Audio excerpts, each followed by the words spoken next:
আমাদের প্রতিপালকের সাথে আমাদের একদিন দেখা হতে পারে? এটাই এই আয়াতের সবচেয়ে বড় প্রশ্ন। মানুষ কি বিশ্বাস করে যে তার সৃষ্টিকর্তার সাথে একদিন সে দেখা করবে, সাক্ষাৎ হবে? তো কারা আল্লাহকে ভয় করে, কাদের জন্য সালাত আদায় করা সহজ, কাদের জন্য ধৈর্য ধারণ করা সহজ? যারা নিশ্চিতভাবে বিশ্বাস করে যে তাদের একদিন কার সাথে সাক্ষাৎ হবে, আল্লাহ সুবহানাহু ওয়া তাআলার সাথে সাক্ষাৎ হবে। এটা কেন তাদের জন্য সহজ আমি বলবো। ওয়া আন্নাহুম ইলাইহি রাজিউন, এবং তারা একদিন তাদের প্রতিপালকের নিকট ফিরে যাবে। এবার আমরা আসি আয়াতের সংক্ষিপ্ত ব্যাখ্যায়। প্রথম আয়াত যেটা আমরা পড়লাম সেটার মূল সারমর্ম হচ্ছে মানুষ আল্লাহর কাছে সাহায্য চাইবে। এই সাহায্য চাওয়াটা মানুষের আল্লাহর কাছে কোনো কিছু পাওয়ার থাকলে সেটা চাওয়া, বিপদে পড়লে সেখান থেকে উদ্ধার হতে চাওয়া, কোনো কষ্ট কোনো সমস্যায় থাকলে সেটা দূর হতে চাওয়া, কোনো কিছু পেতে চাইলে সেটা আল্লাহর কাছে চাওয়া যে আল্লাহ আপনি আমাকে দেন। এই যে কোনো কিছুর যদি মানুষের দরকার হয় তাহলে মানুষ দুটো মাধ্যমে আল্লাহর কাছে চাইতে পারে। কয়টা মাধ্যমে? আপনার সন্তানের দরকার, সন্তান হচ্ছে না, দুই মাধ্যমে চাইতে পারে। আপনার অনেক টাকা পয়সার দরকার, ধনী হওয়ার দরকার, আল্লাহর কাছে চাইবেন, দুইটা মাধ্যমে চাইতে পারেন। আপনি অনেক বিপদে পড়েছেন, বিপদ থেকে উদ্ধার হতে চান, দুইটা মাধ্যমে আল্লাহর কাছে চাইতে পারেন। আপনি অসুস্থ হয়ে গেছেন, আপনার ছেলে অ্যাক্সিডেন্ট করেছে, আপনার ছেলে মেয়ে হারিয়ে গেছে, পানিতে ডুবে গেছে, আপনার আল্লাহর সাহায্য দরকার, আপনি দুইটা মাধ্যমে আল্লাহর কাছে সাহায্য চাইতে পারেন। কথা কি আমার বোঝা যায়? সেই দুইটা মাধ্যমের এক নাম্বার হচ্ছে আসবর, ধৈর্য। এক নাম্বার কি? ধৈর্য। তথা আপনি যদি বলেন যে হে আল্লাহ আপনি আমাকে সন্তান দেন, তো এই এখনই আল্লাহ সুবহানাহু ওয়া তাআলা দিবেন, এটা হওয়া যাবে না। এটার উপর কি লাগবে? ধৈর্য লাগবে। ধৈর্য কিন্তু তিন প্রকার। কয় প্রকার? ধৈর্য কয় প্রকার? তিন প্রকার। কি কি ধৈর্য? সৎ আমলের উপর ধৈর্য, অসৎ কাজ থেকে বিরত থাকায় ধৈর্য, বিপদে ধৈর্য। ব্যাখ্যা দিচ্ছি। ধৈর্য শব্দের শাব্দিক অর্থ হচ্ছে, যেটাতে আরবিতে সবর শব্দটা যে অর্থে ব্যবহার হয়। কি অর্থে ব্যবহার হয়? যখন আমরা মুরগিকে টোপার মধ্যে ধরি, টোপা বুঝেন, ওটাকে আরবিতে বলে যে সবারা ইয়াসবুরু, যে আমি মুরগিকে টোপার মধ্যে আটকে রেখেছি। এটার জন্য আরবিতে সবর শব্দ ব্যবহার হয়। তাহলে সৎ কাজের উপর ধৈর্য মানে ওই যে মুরগিকে আপনি আটকে রেখেছেন, তখন প্রতিদিন সকালে কোরআন তেলাওয়াতের উপর নিজেকে কতক্ষণ আটকে রাখতে পেরেছেন? কথা মনে বুঝতে পারেননি? কথা কি বুঝতে পারছেন? 5 ওয়াক্ত সালাতে প্রতিদিন মসজিদে আসতে হবে, এটার উপর কতক্ষণ নিজেকে আটকে রাখতে পেরেছেন, ধরে রাখতে পেরেছেন? কতদিন? এই জন্য কিন্তু রাসূলুল্লাহ সাল্লাল্লাহু আলাইহি ওয়াসাল্লাম বলেছেন যে আফজালুল ইবাদা দাওয়ামুহা ওয়াইন আকাল।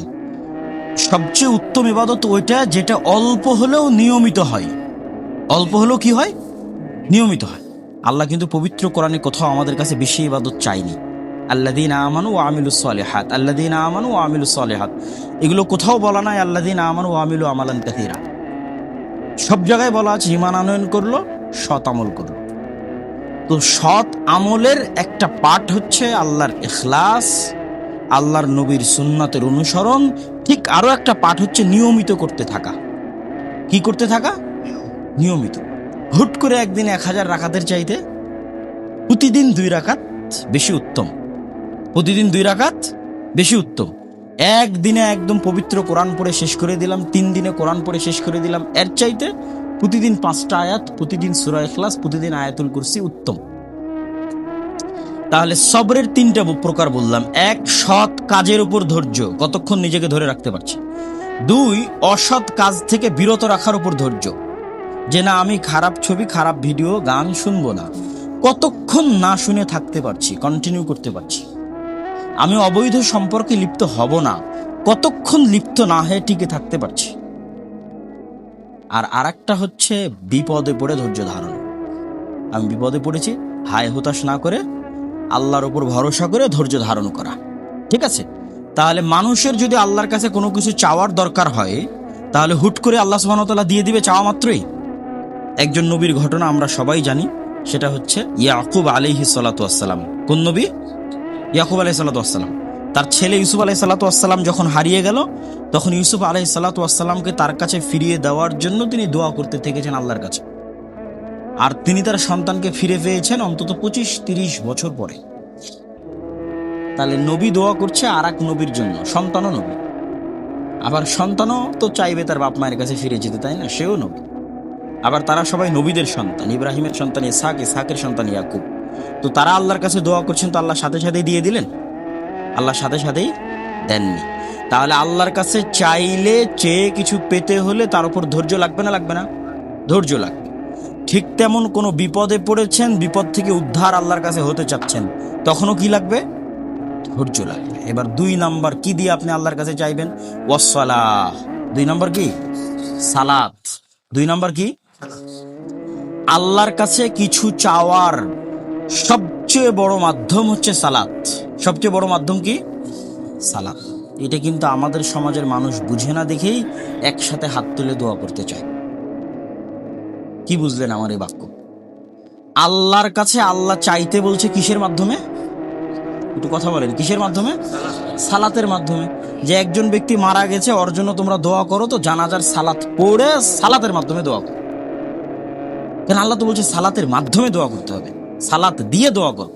এই জন্য তো আল্লাহ নবী জানাজার সালাত দিয়েছে, যে মানুষ মারা গেছে তোমরা সালাত আদায় করো, দিয়ে দোয়া করো। বৃষ্টি আল্লাহর কাছে লাগবে, তোমরা সালাত আদায় করে আল্লাহ সুবহানাহু ওয়া তাআলার কাছে দোয়া করো। চন্দ্রগ্রহণ, সূর্যগ্রহণ হয়েছে, বিপদে পড়েছে, চন্দ্রগ্রহণ সূর্যগ্রহণের বিপদ থেকে বাঁচতে হবে, সালাতে দাঁড়াও, সালাত আদায় করে দোয়া করো। তাহলে প্রত্যেক ধাপে ধাপে আল্লাহর কাছে কিছু চাওয়ার জন্য আল্লাহর নবী কি করতে বলেছে? সালাত আদায় করতে বলেছে। ঠিক আগের যুগের নবী রাসূলদেরও একই অবস্থা ছিল। যখন জাকারিয়া আলাইহিস সালাতু ওয়াস সালাম আল্লাহর কাছে সন্তান চাইলেন, যখন কুল্লামা দাখালা আলাইহা জাকারিয়াল মিহরাব ওয়াজাদা ইনদাহা রিজকা ক্বালা ইয়া মারইয়ামু আন্না লাকি হাযা ক্বালাত হিয়া মিন ইনদিল্লাহ। যখন মারিয়াম আলাইহিস সালাতু ওয়াস সালামের কাছে তার খালু গেলেন, দেখছেন অসময়ে আম, অসময়ে জাম, অসময়ে কাঁঠাল, অসময়ে ফলমূল, অসময়ে জাইতুন, অসময়ে খেজুর। ইয়া মারিয়াম আন্না লাকি হাযা, কোথায় থেকে আসলো? ক্বালাত হিয়া মিন ইনদিল্লাহ, আল্লাহর পক্ষ থেকে এসেছে। তখন উনিও নবী, ওনারও অন্তরে চাইলো যে আল্লাহ ইমরানকে এত ভালো মেয়ে দিল। ইমরাআতু ইমরান, ওয়াইদ ক্বালাত ইমরাআতু ইমরান রব্বি ইন্নী নাযারতু লাকা মা ফি বাতনি মুহাররারা, যে আল্লাহ আমার পেটে যে সন্তান আছে এটা তোমার কাছে ওয়াকফ করে দিলাম, ওই সন্তানই হচ্ছে মারিয়াম। তো ইমরানকে আল্লাহ সুবহানাহু ওয়া তাআলা সন্তান দিল, তো আমিও তো আল্লাহর নবী, বৃদ্ধ হয়ে গেছি, স্ত্রী বন্ধে, সন্তান হওয়ার কোনো সম্ভাবনা নাই। কিন্তু আরেকজনের সৎ সন্তান দেখে নিজের মনে চাওয়া হয়েছে যদি আমারও এরকম সন্তান হতো। হুনালিকা দাআ জাকারিয়া রাব্বাহ, ওখানে জাকারিয়া আলাইহিস সালাতু ওয়াস সালাম সালাতে দাঁড়িয়ে গেলেন আল্লাহর কাছে চাওয়ার জন্য যে আমার সন্তান লাগবে। তাহলে সন্তান চাইতে জাকারিয়া কি করলেন? কথা বলতে হবে, কি করলেন? সালাত আদায় করলেন। ঠিক তেমন ইব্রাহিম আলাইহিস সালাতু ওয়াস সালামের প্রথম স্ত্রী সারা আলাইহিস সালাতু ওয়াস সালাম, সহিহ বুখারীর হাদিস, যখন উনি বিপদে পড়লেন, জালিম বাদশা তার দিকে এগিয়ে আসলো, তখন তিনি জালিম বাদশার কবল থেকে বাঁচার জন্য কি করলেন? সালাত আদায় করলেন। এবং আমরা আল্লাহর নবীরও কিছু ঘটনা দেখব এবং বলবো এই আজকের এই তাফসিরের মধ্যে। সেটা হচ্ছে আল্লাহ সুবহানাহু ওয়া তাআলার কাছে কিছু চাইতে হলে এবং পেতে হলে, বিপদে পড়লে, উদ্ধার হতে হলে 2টা মাধ্যমে আল্লাহর কাছ থেকে পাওয়া যাবে। 1, ধৈর্য ধারণ করতে হবে, 2, সালাত আদায়ের মাধ্যমে চাইতে হবে। তাহলে আমরা এই যে এখানে আসরের সালাত আদায় করলাম, এটা আল্লাহর কাছে চাওয়ার সবচেয়ে বড় মাধ্যম। যা বলার ছিল এখানে বলতে হতো। সালাত শেষ হওয়ার পর চাওয়া আসলে শেষ হয়ে গেছে, তখন তাসবিহ, তাহলিল, জিকির, আজকার শুরু হয়েছে। মাইয়েতের জন্য দোয়া করার দরকার, আসলে জানাজার সালাতের মধ্যেই ওই দোয়া শিখিয়ে দেওয়া আছে। কারণ জানাজার সালাত শেষ হওয়ার পরে যদি আপনি বলেন হুজুর দোয়া করলো না একসাথে হাত তুলে, তাহলে আপনি এই আয়াত বুঝেননি যে আল্লাহর কাছে চাইতে হয় সালাত দিয়ে। আমি কি বুঝাতে পারছি আপনাকে? যে তাহলে আপনি এই আয়াত বুঝেননি যে আল্লাহর কাছে চাইতে হয় কি দিয়ে? সালাত দিয়ে। সালাতের মধ্যে প্রকারগুলো বললাম, যেমন এই যে ওমর ইবনুল খাত্তাব রাদিয়াল্লাহু তাআলা আনহুর একটা কওল এখানে দেওয়া আছে তাফসীর ইবনে কাসিরে, আস-সবরু সাবরান, ধৈর্য হচ্ছে 2 প্রকার, সাবরানিল মুসিবাহ, বিপদ থেকে ধৈর্য, ওয়া সাবরু আন মাহারিমিল্লাহ, আল্লাহর হারাম থেকে বিরত থাকার ক্ষেত্রে ধৈর্য। সম্মানিত উপস্থিতি, রাসূলুল্লাহ সাল্লাল্লাহু আলাইহি ওয়াসাল্লামের একটা ঘটনা এখানে উল্লেখ করা আছে। আলী রাদিয়াল্লাহু তাআলা আনহু তে বর্ণিত, তিনি বলেন, লাকাদ রাআইতানা লাইলাতা বদরিন ওয়া মা ফিনা ইল্লা নাইমুন গায়রা রাসূলিল্লাহি সাল্লাল্লাহু আলাইহি ওয়াসাল্লাম ইউসাল্লি ওয়া ইয়াদউ হাত্তা আসবাহা। বদরের দিন, বদরের যুদ্ধের রাতে আমরা দেখেছি আমাদের মধ্যে সবাই রাতে ঘুমিয়ে গেছিল, একমাত্র যিনি ঘুমাননি তিনি আল্লাহর নবী। একমাত্র যিনি ঘুমাননি তিনি কে? আল্লাহর নবী। বদরের আগের রাতে, কথা বুঝতে পেরেছেন? আলী রাদিয়াল্লাহু তাআলা আনহু বলছেন তিনি কি করছিলেন? ইউসাল্লি ওয়া ইয়াদউ, টানা সালাত আদায় করছিলেন আর আল্লাহর কাছে দোয়া করছিলেন। টানা সালাত আদায় করছিলেন আর আল্লাহর কাছে দোয়া করছিলেন। তিনি আল্লাহর নবী। তিনি কার নবী? আল্লাহর নবী। খায়রু খালকি আদম, খায়রু বানি আদম, বানি আদমের সর্বশ্রেষ্ঠ সন্তান। সর্বশ্রেষ্ঠ নবী, তার আগামীকাল যুদ্ধ আছে, ভয়ঙ্কর বড় যুদ্ধ, মারিকা বাইনাল ইমান ওয়াল কুফর, ইমান এবং কুফরের মধ্যে প্রথম ভয়ঙ্কর যুদ্ধ। সেই যুদ্ধে তার বিজয়ের দরকার। সেই যুদ্ধে তার কিসের দরকার? বিজয়ের দরকার। এই জন্য রাতের বেলা সালাতে দাঁড়িয়ে আছে। এই জন্য রাতের বেলা কোথায় দাঁড়িয়ে আছে? সালাতে দাঁড়িয়ে আছে। রাতে সালাত ছাড়া পৃথিবীতে কোনো বড় সফলতা সম্ভব নয়। রাতে সালাত ছাড়া পৃথিবীতে কোনো বড় সফলতা সম্ভব নয়। আল্লাহ সুবহানাহু ওয়া তাআলা নবীকে বলেছে, আপনি তাহাজ্জুদের সালাত আদায় করেন, আসা ইয়াবআসাকা রব্বুকা মাকামাম মাহমুদা। আল্লাহ আপনাকে সর্বোচ্চ স্থানে অধিষ্ঠিত করবে, কিন্তু এই সর্বোচ্চ স্থানে অধিষ্ঠিত হওয়ার জন্য তাহাজ্জুদের সালাত লাগবে, রাতের সালাত লাগবে। আপনার উপর কঠিন দায়িত্ব আসতেছে, মুজাম্মিল সূরা মুজাম্মিলের মধ্যে যে আপনার উপর কঠিন দায়িত্ব আসছে, কোরআন এবং ওহির দায়িত্ব, এটা আপনি বহন করতে পারবেন না যদি না রাতে সালাত আদায়ের অভ্যাস তৈরি না করেন। রাতে সালাত আদায়ের অভ্যাস তৈরি করলে আপনি এই দায়িত্ব পালন করতে পারবেন। তাহলে পৃথিবীর যে কোনো বড় সফলতা, যে কোনো ভারী সফলতা, যে কোনো বিশাল অর্জন মানুষ লাভ করতে পারে রাতের সালাতের মাধ্যমে, ওয়াস্তাঈনু বিস-সাবরি ওয়াস-সালাত, ধৈর্যের মাধ্যমে, সালাতের মাধ্যমে। আমরা তারপরের আয়াতে চলে যাই। তারপরের আয়াতে আল্লাহ সুবহানাহু ওয়া তাআলা বলছেন, এই আয়াতের সংক্ষিপ্ত তাফসীর করে আমরা আমাদের মূল বক্তব্যে প্রবেশ করব ইনশাআল্লাহ। ইয়া বানি ইসরাঈল আযকুরু নি'মাতি আল্লাতী আন'আমতু আলাইকুম ওয়া আন্নী ফাদ্দালতুকুম আলাল আলামিন। আবার আল্লাহ বানি ইসরাঈলদের কথা বলা শুরু করলো, এটা দ্বিতীয়বার হলো। এর আগে আরেকবার আল্লাহ বলে নিয়েছে এই আয়াতে একটু পরিবর্তনের সাথে, হে বানি ইসরাঈলেরা, তোমরা স্মরণ করো ওই নিয়ামতের কথা যে নিয়ামত আল্লাহ তোমাদের উপর দিয়েছে এবং তোমাদেরকে পৃথিবীবাসীর উপর শ্রেষ্ঠত্ব দিয়েছে। তখনও ওই তাফসিরের সময় আমরা বলেছিলাম এবং আজকেও বলছি, আল্লাহর দাওয়াতি মূলনীতি হচ্ছে মানুষকে সম্মানের সাথে সম্বোধন করা। কিসের সাথে সম্বোধন করা? আল্লাহ চাইলে বানু ইসরায়েলকে এই কাফের, এই মুশরিক, এগুলো বলে সম্বোধন করতে পারতেন। এই যারা নবীকে হত্যা করেছে, বানু ইসরায়েলরা কিন্তু আগে অনেক নবীকে হত্যা করেছে, জাকারিয়া, ইয়াহইয়া সহ আগের বহু নবীকে হত্যা করেছে। এই তোমরা যারা আল্লাহর সাথে নিমক হারামি করেছো, মুসা আলাইহিস সালামের সাথে তারা নিমক হারামি করেছে, তাদেরকে আল্লাহ সমুদ্র থেকে বাঁচিয়ে দিল।